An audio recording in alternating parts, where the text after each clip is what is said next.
ఏం బాబాయ్, మరి ఈ గవర్నమెంట్ వచ్చిన తర్వాత అప్పులు తెస్తుంది, అమరావతిని డెవలప్ చేయట్లేదు, దాంట్లో కమిషన్ కోసం కకృతి పడుతున్న అప్పులు తెచ్చినా కూడా అని చెప్పి మాట్లాడుతున్నా, దానికి ఏం చెబుతావు నువ్వు?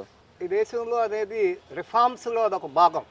మరి అప్పులు ఈ గవర్నమెంట్ వచ్చిన తర్వాత అప్పులు తెచ్చి కమిషన్లు కొడుతుంది, దాంట్లో కమిషన్ తీసుకుంటుందని చెబుతున్నారు. నిరూపించలేని దాన్ని నాలాంటి చిన్న వ్యక్తి భూమి మీద ఏం చేయలేడు. మరి ఎందుకు మాట్లాడుతున్నారంట ఆ విధంగా? మనం మనుషులం కాబట్టి, బ్రతుకుతాం కాబట్టి ఏదో అవుతూ ఉంటాం, దానికి విలువేంటి? ఆ మాటలు విలువ లేదంటారా? చట్ట పరిధిలో ఉన్నటికి కింద స్థాయిలో విలువ లేదు. అంటే ఆయన పార్లమెంట్ స్థాయిలో అడుగుతున్నాడుగా. మరి పార్లమెంట్ స్థాయిలో అనేది చట్టం.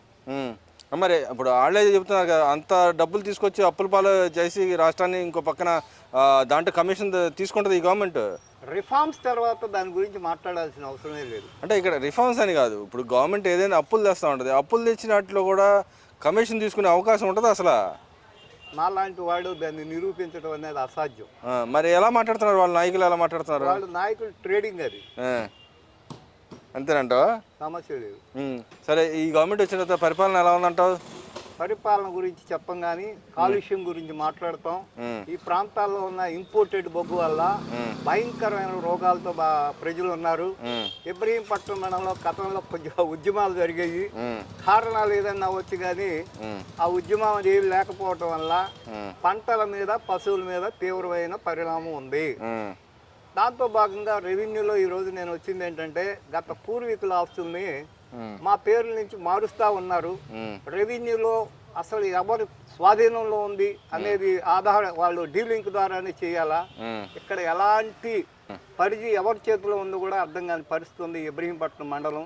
మరి ఈ గవర్నమెంట్ వచ్చిన తర్వాత చెబుతుంది కదా, ఏదైతే 10 లక్షల లోపల ఉన్నాడికి ఫ్రీగా చేసుకోవచ్చు, ₹1 కట్టి చేసుకోమని చెప్తుంది కదా, రెవెన్యూ శాఖే చెప్తుంది కదా, దాన్ని ఎలా వస్తావు నువ్వు? ఇంతవరకు అది అమల్లో రావాలంటే జియో వచ్చింది, ఆల్రెడీ వచ్చింది. జియో వచ్చినా గానీ అమల్లోకి ఇంకా రాలేదు. అంటే మరి మినిస్టర్ చెప్పాడు కదా చేసుకోమని చెప్పాడు కదా. అది జియో ప్రభుత్వ పరిధిలో, పరిపాలన పరిధిలో ఉన్నటువంటి లుసుకుల్లో ఇంతవరకు గ్రామ స్థాయికి రాలేదు. ఎందుకని అంటావు? అది కారణాలు అనేకం. మరి ఇప్పుడు చంద్రబాబు నాయుడు గారు ఉన్నారు, లోకేష్ గారు ఉన్నారు, పవన్ కళ్యాణ్ గారు ఉన్నారు, వాళ్ళ పరిపాలన తీరు ఎలా ఉందంటావు? గతానికి ఇప్పుడు ఏం తేడా కనిపించిందంటావు? ప్రధానంగా గతంలో చాలా బాధ్యత రాహిత్యంగా ఉండదు. ఈ రోజు బాధ్యత పెట్టారు కానీ కింద స్థాయిలో అధికారులు మాత్రం దానికి సహకారం అందించట్లేదు. ఎందుకని అంటావు? నిర్లక్ష్యము.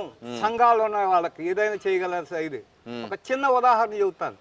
ఈ రెవెన్యూలో 6/6లో 3 ఎకరాలు 26 సెంట్లు ఇబ్రహీంపట్నంలో ఉంటే దానికి ఒక 75 సెంట్లు యాడ్ చేసి ఈ పత్రాలు పట్టరమ్మంటాడు. అసాధ్యమైంది అది.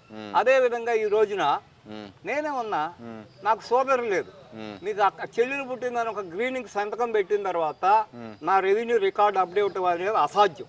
మరి ఇక్కడ అధికారులు పనిచేస్తే వాళ్ళ మీద చర్యలు ఏమైనా తీసుకోవాలా, తీసుకోవద్దంటారా? ఈ దేశంలో చర్య తీసుకునే నాయకత్వం ఉంటే ఇంకా ముందుకు పోతుంది చిన్న రైతులు.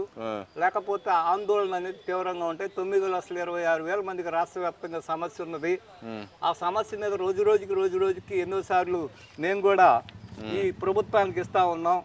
ఏది ఎన్టీఆర్ జిల్లా కలెక్టర్ గారికి ఏ విధంగా చేయాలా, మీ యాజమాన్య కలెక్టర్ అనేవాడు ఇద్దరి మధ్య, ప్రభుత్వానికి ప్రజల మధ్య ఉన్నటువంటి భగవంతుడు.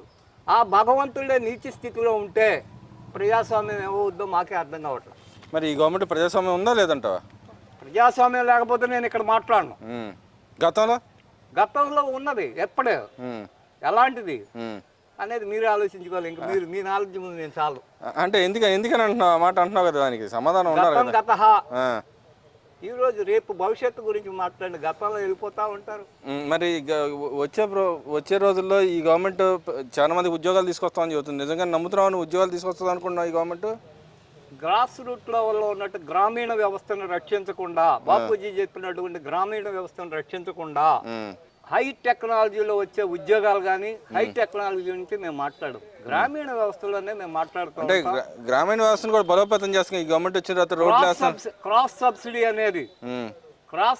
అనేది రైతుకి వెళ్ళిన రోజున అది జరుగుద్ది. కానీ ఈ రోజున్న ప్రభుత్వాలు రక్షించబడాలంటే క్రాస్ సబ్సిడీ మీద మొత్తం జరుగుతూ ఉంటుంది.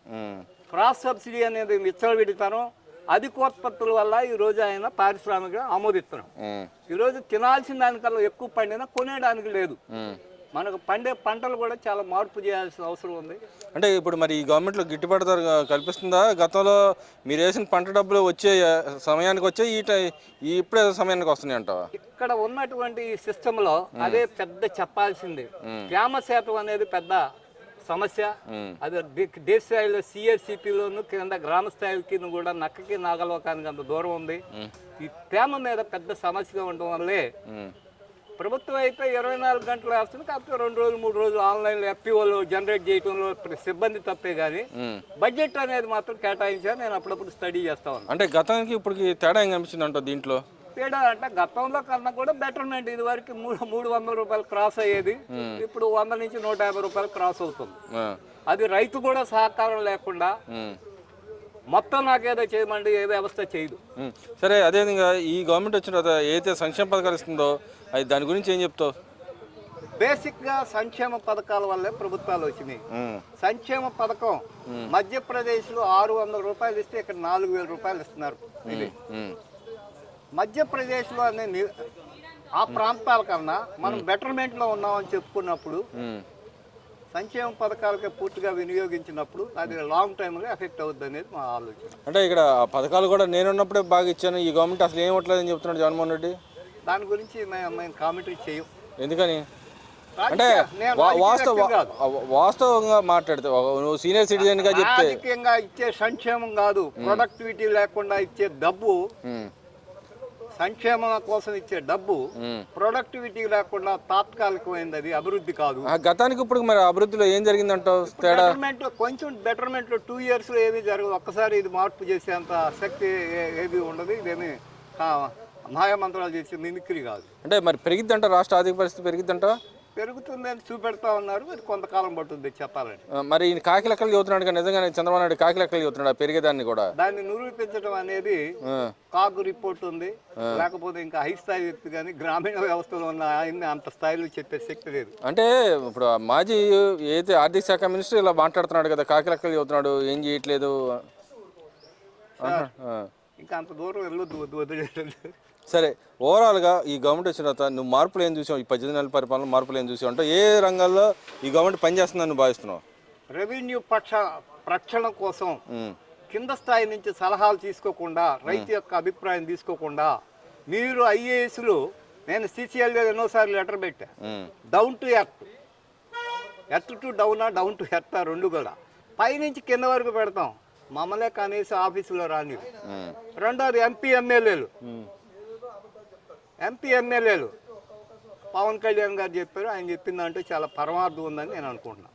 అంటే ఆయన పనిచేస్తున్నాడు పవన్ కళ్యాణ్ అసలు పై స్థాయిలో చెప్పింది కింద నుంచి స్టెప్పుల వారికి రావాలంటే చాలా కఠోరమైన నిర్ణయాలు చేయాలా. గ్రామాల్లో రాజకీయ పార్టీల ఐక్యవేది యొక్క పెత్తనం ఎక్కువగా ఉంది. అది ఏ పార్టీ ఉన్నా ఆడ సంఘాలు ఉన్నాయి. ఇబ్రహీంపట్నంలో కలెక్టర్తో ధృవీకరించబడింది. మరి పవన్ కళ్యాణ్ గారు కుల రాజకీయం చేస్తారంటే కులాల మధ్య చిచ్చు పెడతానంటే నిజమేనా? బాబు నాకు అసలు తెలియదు దాని గురించి. చిచ్చు పెడతాడా, వచ్చి పెడతాడా, ఉంటాడా, పోతాడా అంటే ప్రజా పరిపాలనలో సంక్షేమ పథకాలు అందినంత వరకు విశ్వసనీయత ఉంటుంది. ఏ రోజు విరక్తి పుట్టారో ఏం జరుగుతుందో తెలియదు. సరే, మరి అదేవిధంగా ఇప్పుడు ఈ గవర్నమెంట్ వచ్చిన తర్వాత పేదలకు ఎవరికి వైద్యం అందట్లేదు, వచ్చే కాలేజీని ప్రైవేట్ పరం చేస్తానని జగన్మోహన్ రెడ్డి మొత్తుకుంటున్నాడు. నిజంగానే ప్రైవేట్ పరం చేస్తున్నాడు ఆయన, లేకపోతే ప్రభుత్వ పరంలో ఉన్నప్పుడు ఏం చేశారు చెప్పండి? ఈరోజు పీపీపీ విధానాల్లో వరల్డ్ బ్యాంక్ కండిషన్ ఈ రోజు కాదు, 1988 రిఫార్మ్స్ స్టార్ట్ అయిన తర్వాత ప్రభుత్వ ఉద్యోగికి 1,20,000 ఏంటి, నాకు 45 పైసలు కూలేంటి. ఇక్కడ వచ్చేప్పటికి వ్యవస్థలో హక్కులు ఎక్కువైపోయిన, బాధ్యతలు అవడం లేదు కాబట్టి పీపీ తప్పదు. ఇప్పుడు మేము కూడా ఏదో ప్రభుత్వ ఉద్యోగంలో పనిచేసాం, కొన్ని కమిట్మెంట్స్ ఎక్కువ మందికి సహాయం చేద్దామని బయటకు వచ్చాం. మా లాంటి వాళ్ళకి దిక్కు లేని పరిస్థితి వచ్చేసింది. అంటే ఇప్పుడు ఆ విధానం మంచిది కాదంట. కొత్తగా వచ్చే టెక్నాలజీలు, కొత్తగా వచ్చే పీపీ విధానం మార్గం ఏంటి చెప్పాల్సింది ఉంది.